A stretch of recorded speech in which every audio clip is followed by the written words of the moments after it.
counterpart. Because only if you understand what your counterpart's positions are, where the red lines are, what his problems are, only then you can really find out whether a compromise in negotiations is possible. And in diplomatic negotiations, only compromises are possible. Why? Because if there are two diplomats negotiating, you cannot expect that one will go home and tell his foreign minister, look, I negotiated with Pleuger, he won and I lost. That doesn't happen. Then, of course, your negotiating partner will go home with no result, with no compromise. And therefore, it is absolutely essential that to solve a complicated problem as we have it right now in Europe needs negotiation. And negotiations also needs communication. And that is what I think is lacking right now. And how it could be done, let me quote a very good example which at that time posed similar problems. When we had the Kosovo crisis and the Kosovo war, Russia felt that the old Yugoslavia was its area of influence and that should be taken away from Russia. And therefore, Russia in New York, in the Security Council, cast a veto against the resolution legitimizing a humanitarian intervention in Kosovo. And at the same time, Russia also left the contact group in New York, so that we Europeans then asked ourselves, how are we going to solve the problem? And we solved the problem, I think, in a good way. First of all, Germany at that time had the presidency in the European Union and in the G8.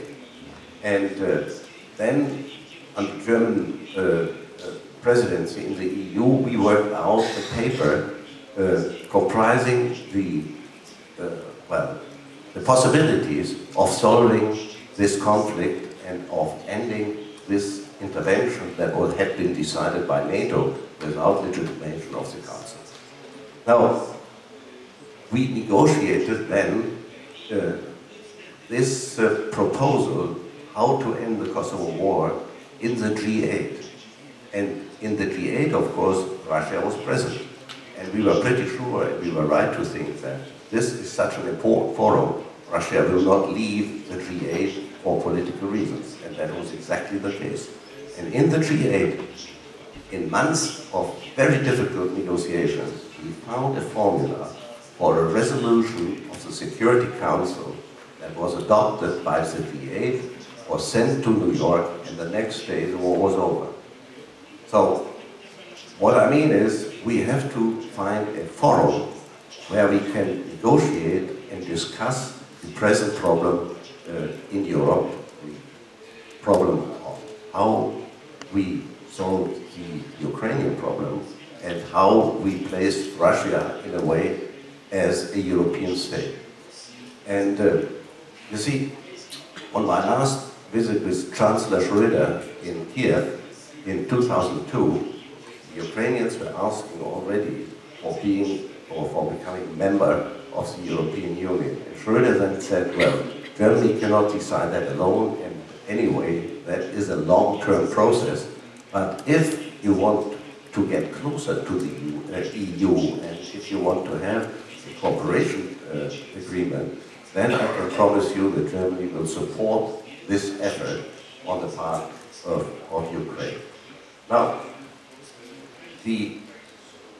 what I think is missing so far is a serious dialogue between Europe and Russia on a number of subjects. First of all, Russia will always be there regardless of who is in power, in charge in Russia. Russia will be a big, or the biggest European states in the future, so we have to find a strategic relation between the European Union and Russia. And the Commission has negotiated for many years. These negotiations are completely stopped now, and I think we have to think how we can revive these negotiations. So we need, for the solution also of the present problem, a solution for the strategic relationship between Russia and the EU.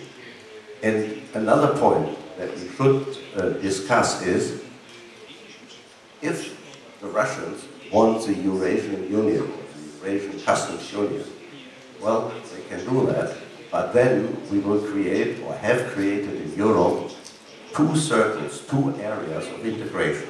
The European Union on one side, and the Eurasia integration on the other side.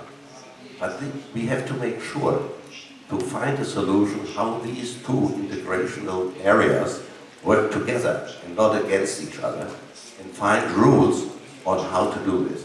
I think that the European Union, which has relations beyond its border, for example, with Norway, with Iceland, with Switzerland, we have experience in how to deal with areas outside the European Union for the benefit of both.